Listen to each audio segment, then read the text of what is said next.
वैसे तो मैं बता दूं कि फंडामेंटल्स ऑफ फिजिकल ज्योग्राफी ये किताब एनसीईआरटी की 11th क्लास की मैं कंप्लीट कर चुका हूं। ये वाली जो पर्टिकुलर सीरीज है इसमें पहले यहां तक मैं पढ़ा चुका था। इंडिया फिजिकल एनवायरनमेंट वाली 11th क्लास की किताब है ये। तीसरा चैप्टर जहां पे मैंने खत्म किया था वहीं से शुरू कर रहा हूं और यहां से शुरुआत हो रही है ब्रह्मपुत्र रिवर सिस्टम की।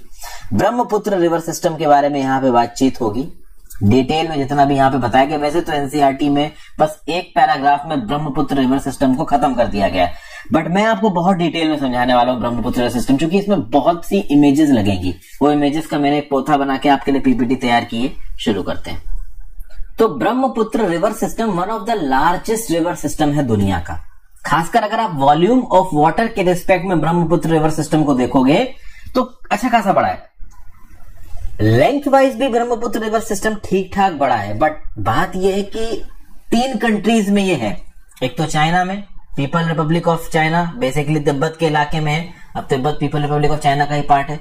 उसके बाद इंडिया में एंट्री मारता है ब्रह्मपुत्र रिवर सिस्टम, उसके बाद बांग्लादेश में। तो ओवरऑल 3 कंट्रीज से गुजरता है, इसलिए जो लेंथ है उस पर उतना ध्यान नहीं जाता, but volume of water Brahmaputra river system में अच्छा खासा है। जो ओरिजिन है ब्रह्मपुत्र का वो कहां पे है? तो वो है Chemayungdung glacier Kailash range, Mansarovar lake के पास ये पर्टिकुलर ओरिजिन पड़ता है। तो ये ब्रह्मपुत्र रिवर सिस्टम आपको दिख रहा है, तिब्बत में शुरू हुई और भैया ईस्ट बहती जा रही है, बहती जा रही है, बहती जा रही है, ये नीली वाली लाइन। ओके, तो from air it traverses east longitudinally for a distance of nearly 1200 kilometre in dry and flat region of southern Tibet. तो भैया साउथ तिब्बत के ड्राई रीजन में 1200 किलोमीटर तक ये ओवरऑल जो नदी है वो बहती रहती है। इसको आप जांगपो भी बोलते हो। सांगपो नदी मतलब प्योरीफायर कहा जाता है इसको।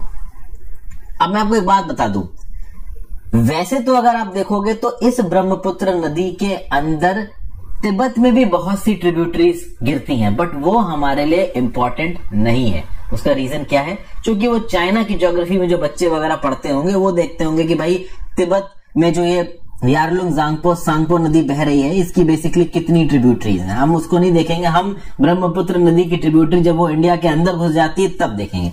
अब आप यहीं पे देख लो, नांगक्यू, जांगपो, बहुत सी ट्रिब्यूटरीज यहाँ पे ब्रह्मपुत्र के अंदर गिरती नजर आ रही है। कहाँ पे? चाइना के अंदर। मैं एक बात बता दूं, जब ये चाइना के अंदर फ्लो करती है इसका नाम ब्रह्मपुत्र नहीं है, इसका नाम क्या है? सांगपो, TSANGPO, जिसमें टी साइलेंट है तो आप सांगपो बोलते हो। और ओवरऑल अगर आप देखो तो रांगो सांगपो करके एक मेजर राइट बैंक ट्रिब्यूटरी है इस नदी की तिब्बत में। राइट बैंक लेफ्ट बैंक आपको पता है। मान लो नदी का फ्लो का डायरेक्शन ये है, तो फ्लो के डायरेक्शन में अगर इधर से नदी आ रही है और आके मिल रही तो राइट बैंक ट्रिब्यूटरी, इस तरफ से आके मिल रही तो लेफ्ट बैंक ट्रिब्यूटरी। उसी तरीके से नदी अगर इस तरफ बह रही है तो इस तरफ से नदी आके गिर रही है तो राइट बैंक ट्रिब्यूटरी, इस तरफ से गिर रही है तो लेफ्ट बैंक ट्रिब्यूटरी। जिस तरफ नदी मूव कर रही होती है उस तरफ के डायरेक्शन के हिसाब से राइट और लेफ्ट बैंक ट्रिब्यूटरी डिसाइड की जाती है। मैंने पहले भी आपको ज्योग्राफी में बता रखा, बस एक बेसिक चीज यहाँ पे फिर से बता दी। तो बेसिकली तिब्बत के अंदर जब ये सांगपो नदी बह रही होती है तो वहां पे इसकी एक मेजर राइट बैंक ट्रिब्यूटरी है जिसका नाम है रांगो सांगपो। तो कहीं ओवरऑल यहां से ही जाके बहती हुई ब्रह्मपुत्र में मिल जाती होगी, उसके बारे में जानना जरूरी नहीं है। जैसा कि मैंने बताया कि चाइना की हिस्ट्री वाले जो बच्चे हैं वो इसको पढ़ेंगे। अब ये जो स्ट्रेच है ब्रह्मपुत्र नदी का तिब्बत में, ये एक बात की वजह से और न्यूज में रहता है, क्योंकि इस पर्टिकुलर स्ट्रेच के ऊपर चाइना 4 बड़े बड़े डैम बना रहा है। अगर आप इस पर्टिकुलर स्ट्रेच की बात करो तो मैं एक लमसम लोकेशन यहाँ पे पॉइंट आउट करने की कोशिश करता हूं। 1, 2, 3, 4। तो बेसिकली 4। जो पहला डैम बना रहा है चाइना इस पर्टिकुलर नदी पे वो है दागू डैम, DAGU, दागू डैम। ये ओवरऑल है आपका 640 मेगावाट का। जो दूसरा डैम चाइना बना रहा है इस पर्टिकुलर नदी पे इसका नाम है जिएक्सू डैम, JIEXU। जो तीसरा डैम चाइना बना रहा है इस पर्टिकुलर नदी पे वो है जांगमू डैम, ZANGMU। और जो चौथा डैम चाइना बना रहा है इस पर्टिकुलर नदी के ऊपर उसका नाम है जियाचा डैम, जियाचा। ये जो जियाचा डैम है लगभग 320 मेगावाट के लगभग का है। तो बेसिकली 4 डैम ये तिब्बत वाला जो स्ट्रेच है ब्रह्मपुत्र नदी का, इसके ऊपर बनाए जा रहे हैं। ये 4 फाइनलाइज हो गए हैं, कंस्ट्रक्शन शुरू हो गया। अब इन डैमों को लेके ठीक ठाक बवाल हुआ था इंडिया के अंदर कि इंडिया एक डाउन स्ट्रीम स्टेट है, इंडिया से बात किए बिना ही चाइना ने ओवरऑल इन पर्टिकुलर डैम को तिब्बत में बनाना शुरू कर दिया, ये इंटरनेशनल प्रिंसिपल्स का वायलेशन है। चाइना ने बोला कि ये run of the river project है, हम कोई पानी यहां स्टोर नहीं कर रहे हैं, ओवरऑल पानी बहते बहते हमारे लिए इलेक्ट्रिसिटी पैदा करके जाएगा, आपकी वाटर रिक्वायरमेंट और वाटर अवेलेबिलिटी कम नहीं होगी। चाइना ने इंडिया को यह बोल दिया। हालांकि चाइना के अगेंस्ट इंडिया ने इस पर्टिकुलर मैटर को बहुत ज्यादा नहीं उठाया इंटरनेशनल फोरम में। शायद इंडिया को भी लगा होगा कि चूंकि चाइना क्लेम कर रहा है run of the river project है तो चलेगा। उसके बाद एक और टेंशन है, चाइना ने यह बोल दिया है कि इन 4 डैम के अलावा हम कुछ और डैम बनाएंगे इस पर्टिकुलर स्ट्रेच पे। क्या वो करंट अफेयर्स की बातें हैं, बट यहां पे हल्का फुल्का मैं आइडिया आपको दे दे रहा हूं। ठीक है भाई, तो 1200 किलोमीटर ओवरऑल ये पर्टिकुलर सांगपो नदी बहती है तिब्बत में। न्यूज में इसलिए रही है क्योंकि 4 डैम इसके ऊपर बन रहे हैं, दागू, जिएक्सू, जांगमू और जियाचा। ठीक है भाई, इस पर्टिकुलर नदी का नाम सांगपो, सांगपो का लोकल मतलब होता है प्यूरिफायर, तिब्बतियन लोग प्यूरिफायर बोलते होंगे इसको। अब ये पर्टिकुलर नदी आपकी ब्रह्मपुत्र नदी एक मिराकुलस टर्न मारती है राइट में और घुसती है इंडिया के अंदर। यहां पे आप देख रहे हैं कि इस पर्टिकुलर नदी ने जबरदस्त एक टर्न मारा है और ये इंडिया के अंदर यहां पे एंट्री मारती है। जिस जगह पे सेंट्रल हिमालयाज में इंडिया के अंदर एंट्री मार रही है उस जगह का नाम है नामचा बरवा, और नामचा बरवा 7755 मीटर की ऊंचाई पे। ठीक है भाई, ये जो पर्टिकुलर जगह पे नामचा बरवा में घुस रही ब्रह्मपुत्र नदी, यहाँ पे एक गॉर्ज मतलब ओवरऑल दोनों साइड स्टीप हिल्स हैं और उसके बीच में जो छोटी सी पतली जगह है उसमें से नदी बहती हुई इंडिया के अंदर एंट्री मार रही है। अब ये जो स्ट्रीम घुसती है इंडिया के अंदर, इसका नाम ब्रह्मपुत्र नहीं है, इसका नाम है सियांग। कुछ लोग इसको दिहांग भी बोलते हैं। ध्यान दीजिएगा, दिहांग, DIHANG, जो कि दिबांग आगे आएगी।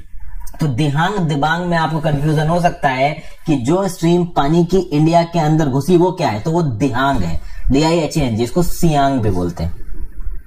अब it enters west of Sadiya town in Arunachal Pradesh, ये मैं थोड़ी देर में आपको समझाता हूं। तो ये पर्टिकुलर नदी घुसी इंडिया के अंदर साउथ वेस्ट फ्लो कर रही है, तो नॉर्थ साउथ ईस्ट वेस्ट, तो ऐसे फ्लो कर रही है।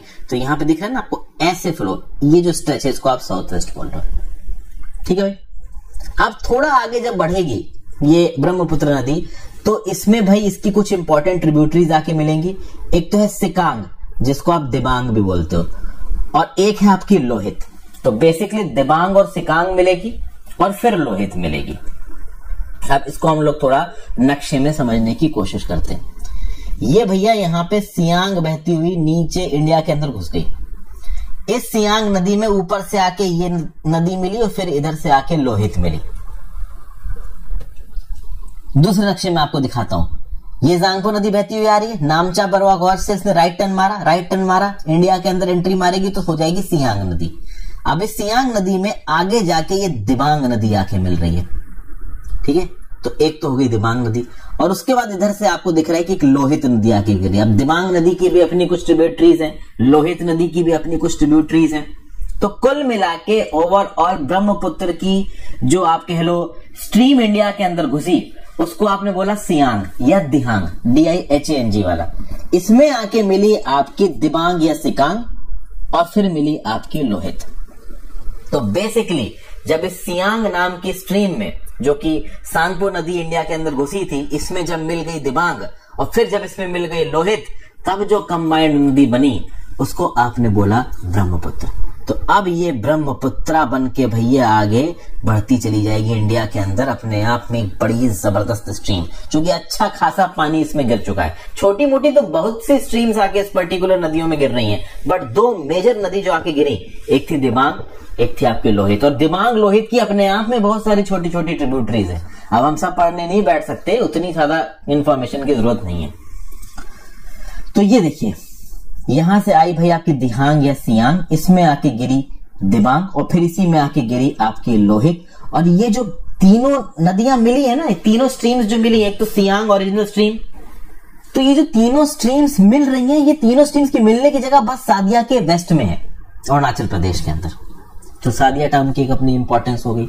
और जब बात की आपने सादिया टाउन की, तो एक और इंपॉर्टेंस यहाँ पे सादिया टाउन की है। ये जो पर्टिकुलर नक्शा आपको दोस्तों नजर आ रहा है ना, ये है ब्रह्मपुत्र नेशनल वाटरवे 2।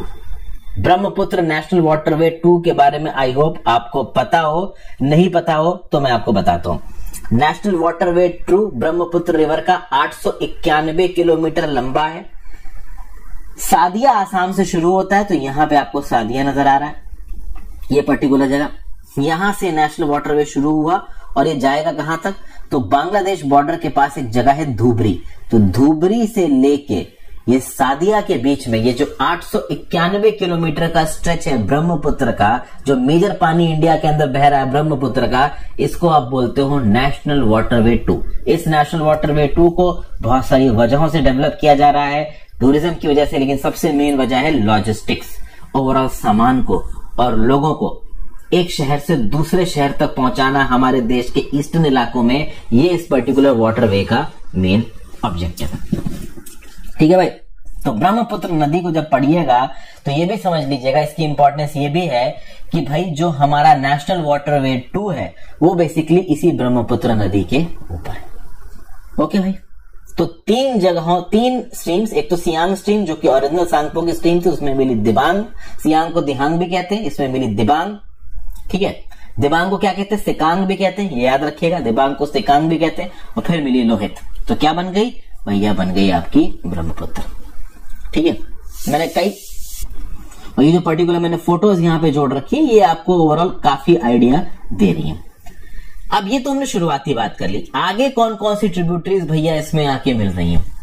तो भैया ब्रह्मपुत्र को अपनी 750 किलोमीटर जो लंबी जर्नी है आसाम वैली के अंदर, उसमें बड़ी सारी छोटी छोटी ट्रिब्यूटरीज आके ज्वाइन करती हैं।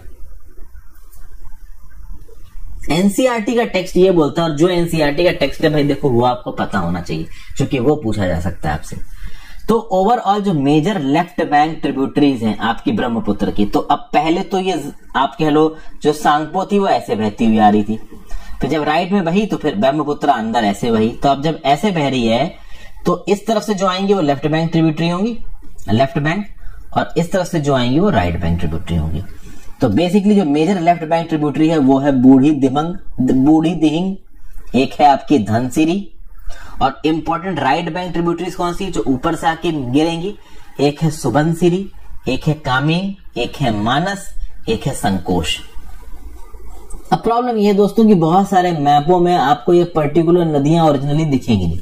जैसे कि फॉर एग्जांपल यहाँ पे आप मैप में देखो तो सुबनसिरी नदी आके ऊपर से गिर रही है और ब्रह्मपुत्र का फ्लो ऐसा है, तो सुबनसिरी क्या हो गई आपकी राइट बैंक ट्रिब्यूटरी हो गई। सुबनसिरी के बारे में एक इन्फॉर्मेशन और बताई जा रही है कि ये एंटीसीडेंट रिवर है।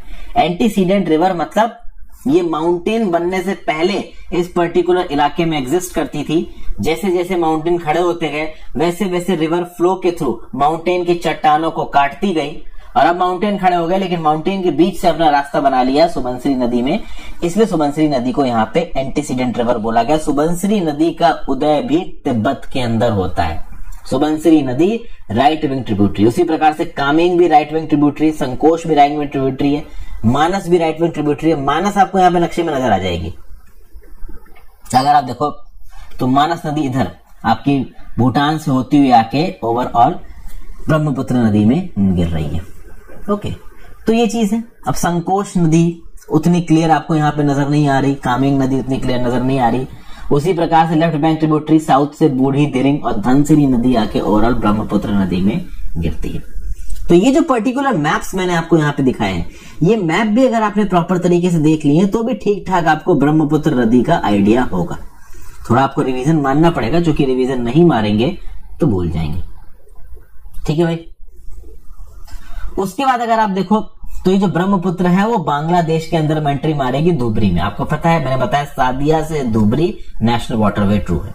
धुबरी से ओवरऑल साउथ फ्लो करती हुई बांग्लादेश के अंदर एंट्री मार जाती है ब्रह्मपुत्र, और बांग्लादेश में Teesta as a right bank tributary मिलती है ब्रह्मपुत्र से। लेकिन प्रॉब्लम दोस्तों यहाँ पे ये है कि बांग्लादेश एक अलग देश है, तो इंडिया के अंदर इस नदी का नाम ब्रह्मपुत्र है, तो बांग्लादेश के अंदर ब्रह्मपुत्र नहीं होगा, वहां की जो सरकार नाम रखेगी वो होगा, और वहां की सरकार ने नाम रखा है जमुना। तो ये देखिए ओवरऑल यहां से तो नदी बहती बहती बहती बहती यहां पहुंची तो भैया ब्रह्मपुत्र कहला रही थी। जैसे ये साउथ घुस के बांग्लादेश में एंट्री मारेगा भी हो गई जमुना, और जमुना के अंदर ठीक ठाक अमाउंट में पानी फेंक रही है एक नदी, तीस्ता नदी, जो कि सिक्किम से बहती हुई आ रही है। तो Teesta is a right bank tributary of Jamuna, या फिर कह लो ब्रह्मपुत्र। अब जमुना का नाम, ब्रह्मपुत्र का नाम बांग्लादेश में है जमुना। ठीक है भाई, एक चीज क्लियर हो गई। तो जैसा कि मैंने बताया, नदियों का नाम एडमिनिस्ट्रेटिव कंसीडरेशन से तो ऑब्वियस सी बात है, इंडिया के अंदर नाम ब्रह्मपुत्र है, लेकिन बांग्लादेश के अंदर नाम है आपका जमुना। ठीक है, जमुना बोल लो या यमुना बोल लो, ये यमुना इंडिया वाली यमुना नहीं जो दिल्ली से बहती है, वो दूसरी है। ओके, उसके बाद अगर आप देखो तो बांग्लादेश के अंदर ये पर्टिकुलर जमुना नदी या फिर कह लीजिए ब्रह्मपुत्र नदी जाके मिल जाती है पद्मा नदी से, और फाइनली ये जाके गिरती है बे ऑफ बंगाल के अंदर। तो ओवरऑल यहाँ पे आपको दिख रहा है कि ये जमुना नदी आई। मैं थोड़ा सा इसको डिलीट कर देता हूं, बार बार थोड़ा डिलीट करना पड़ता है ताकि आपको क्लियर तरीके से चीजें समझ में आए। तो भाई ध्यान से देखिएगा नक्शे पे, ये जमुना बहती हुई आ रही है और यहाँ पे आके किससे मिल गई, पद्मा से आके मिल गई। तो एक कंबाइंड स्ट्रीम यहाँ पे नजर आ रही है आपकी पद्मा की। ठीक है, एक नदी इसमें और आके गिरेगी, वो है मेघना, और फाइनली ये अपना पानी कहां पे डिस्पोज ऑफ कर देंगी, गंगा में, सॉरी बे ऑफ बंगाल में। ये बे ऑफ बंगाल दिख रहा है। अब दोस्तों बात ये है कि पूरा का पूरा Ganga river system, Yamuna river system का पानी मिल के आता है, और उसकी जो हजारों नदियां उसमें मिल रही हैं, उसका कंबाइंड पानी और ब्रह्मपुत्र का कंबाइंड पानी अपना पूरा सेडिमेंट लेके इस बड़े से इलाके में डिस्पोज ऑफ कर रहा है। इसलिए यहाँ पे बहुत बड़े डेल्टा बने हैं, जिसको आप बोलते हो सुंदरबन। तो ब्रह्मपुत्र नदी का पूरा ओवरऑल आप कह लो सिल्ट, सॉल्ट, जो भी वो पानी कैरी, मतलब सॉल्ट वगैरह कैरी कर रहे हैं, और गंगा रिवर सिस्टम की और सारी नदियों का भी पूरा सॉल्ट सब जहाँ के समुद्र में कहाँ गिर रहा है, माउथ ऑफ द गंगेज, और उसके चलते बहुत बड़ा डेल्टा बन रहा है। इस डेल्टा का नाम है सुंदरबन डेल्टा। लगभग 66% इलाका सुंदरबन डेल्टा का बांग्लादेश में है, 33% इलाका 1/3 इंडिया के अंदर। जो ब्रह्मपुत्र है इसको माना जाता है it is well known for floods, channel shifting and bank erosion. ये क्या चीज है, तो भाई देखिए सिंपल बात है, ब्रह्मपुत्र बहती है आपकी पहाड़ी इलाके में। पहाड़ी इलाके के अंदर प्रॉब्लम यह है कि जगह कम है, और जो टेरेन है वो थोड़ी सी, मतलब आप कह रहे हो ना स्लांटिंग है, सीधी प्लेन इलाका नहीं। गंगा प्लेन इलाके से बह रही है, पर ब्रह्मपुत्र प्लेन इलाके से नहीं बह रही, बीच में प्लेन इलाके का भी स्ट्रेच आता है। लेकिन ओवरऑल अगर आप देखो तो ये जो पूरा का पूरा इलाका है, ये बहुत पहाड़ी इलाके से घुस रही है, और बहुत लंबे स्ट्रेच तक ये पहाड़ी इलाके में बह रही है। नॉर्थ ईस्ट आप पता है आपको ज्योग्राफिकली डिसएडवांटेज है due to a lot of hills, ये सब बातें आपको मालूम है। तो जगह कम है ओवरऑल इस पर्टिकुलर नदी के बहने के लिए, प्लेन इलाका है नहीं, और ऊपर से पानी ज्यादा है। तो कम इलाके में अगर ज्यादा पानी बहेगा तो अक्सर कर पानी अपने आसपास के इलाके में तबाही मचाएगा, चैनल शिफ्टिंग करेगा। तो बेसिकली किसी पर्टिकुलर जगह पे बहुत ज्यादा अगर मलबा जमा हो गया, तो पानी पहले इसके थ्रू फ्लो हो रहा था, मलबा जमा हो गया तो पानी ने अपना कोर्स बदल लिया। अभी कोर्स बदल लिया तो जिस कोर्स से अब बहना शुरू हुआ, अगर वहां पे कुछ लोग रह रहे हैं, उनके घर बने हुए, तो उनके घर को उड़ाता हुआ ले जाएगा पानी। तो इसको आप बोलते हैं चैनल शिफ्टिंग, बैंक इरोजन। तो बेसिकली नदी बह रही है, नदी में पानी बहुत ज्यादा है, तो आसपास के इलाकों में जो जमीन है उस जमीन को धीरे धीरे करके वो नदी खाती रहेगी। तो आसपास के इलाकों में अगर कुछ लोग अपना घर बना के रह रहे हैं तो वो परमानेंट डेंजर में है, क्योंकि कभी भी ओवरऑल नदी उनके इलाके में तोड़फोड़ करती निकल जाएगी। सो रहे होंगे, पता चला पानी में बह गए। तो ये कुछ भाई मेजर प्रॉब्लम्स हैं जो कि ब्रह्मपुत्र नदी के साथ एसोसिएटेड हैं। चूंकि एक छोटे इलाके से बहती है, जियोलॉजिकली जिस इलाके से बह रही है वहां पे चट्टाने ज्यादा है, माउंटेन्स ज्यादा है, उस माउंटेनियस इलाके में बहने के लिए जगह कम है, और पानी का वॉल्यूम ओवरऑल ब्रह्मपुत्र में ज्यादा है। दूसरी बात, ये जो पर्टिकुलर आसाम और नॉर्थ ईस्ट का इलाका है, यहाँ पे बारिश भी तगड़ी होती है, तो उसकी वजह से भी कभी कभी ब्रह्मपुत्र नदी में ठीक ठाक अमाउंट ऑफ पानी जमा हो जाता है। काफी सारा सेडिमेंट पर्टिकुलरली ये पर्टिकुलर नदी लेके चलती है, और इसके ले आए हुए सेडिमेंट से ओवरऑल सुंदरबन डेल्टा भी बने हुए, वो मैंने आपको थोड़ी देर पहले बता दी। ब्रह्मपुत्र रिवर सिस्टम की बात करो तो उसके नॉर्थ में भाई हिमालयाज हैं, ईस्ट में पतकरी रेंज या पतकई रेंज है, ठीक है ना भाई। इंडो म्यांमार बॉर्डर के पास से ये बहती है, साउथ में आसाम रेंज ऑफ हिल्स है, वेस्ट में हिमालयाज हैं, ठीक है। वो आप देख सकते हो, तो परसेप्शन है, जिस जगह पे नदी बह रही होगी वहां से डिसाइड होगा कि उसका साउथ नॉर्थ में क्या है, ठीक है भाई। तो ये ओवरऑल आप कह लो एक स्प्रिंग है तामचोक खंबाब नाम का, इसको ब्रह्मपुत्र का ओरिजिन बोला जाता है। 916 किलोमीटर के लिए ब्रह्मपुत्र बहती है इंडिया के अंदर। ड्रेनेज एरिया अगर ब्रह्मपुत्र रिवर बेसिन स्टेट का देखा जाए तो अरुणाचल प्रदेश के अंदर है 81,424 स्क्वायर किलोमीटर, आसाम में 17,634 स्क्वायर किलोमीटर, वेस्ट बंगाल में 12,585 स्क्वायर किलोमीटर, मेघालय में 11,667, नागालैंड में 10,803, सिक्किम में 7,300। Total drainage area 1,94,413 square kilometre. English में नंबर्स लिखें, अगर मैं हिंदी में बोल गया हूं और किसी को प्रॉब्लम हुई हो तो सॉरी फॉर दैट दोस्तों। तो ब्रह्मपुत्र रिवर सिस्टम के बारे में मैंने एक बेसिक इन्फॉर्मेशन आपको दी है और इतनी बेसिक इन्फॉर्मेशन दोस्तों इनफ है। काम भर की सारी इन्फॉर्मेशन ब्रह्मपुत्र से रिलेटेड आपको मैंने यहाँ पे बता दी है। वो अलग बात है कि करंट से रिलेटेड अगर आपको कोई न्यूज यहाँ पे पूछी जाती है तो फिर वो रेलेवेंट करंट अफेयर्स आपका स्ट्रांग होना चाहिए इस चीज को जवाब देने के लिए। एनसीईआरटी में भी अभी इतना ही दे रखा है। अब हम नेक्स्ट चलेंगे पेनिनसुलर ड्रेनेज रिवर सिस्टम की तरफ। आई होप आपको वीडियो में मजा आया हो। अपने व्यू पॉइंट नीचे कमेंट बॉक्स में देके जाइएगा दोस्तों। इंस्टाग्राम पे फॉलो कर लीजिएगा, टेलीग्राम ग्रुप ज्वाइन कर लीजिएगा, ज्यादा से ज्यादा लोग साथ लेक्चर को शेयर कर। Have a great day friends, good bye, ध्यान रखिए अपना, पढ़ते लिखते रहिए।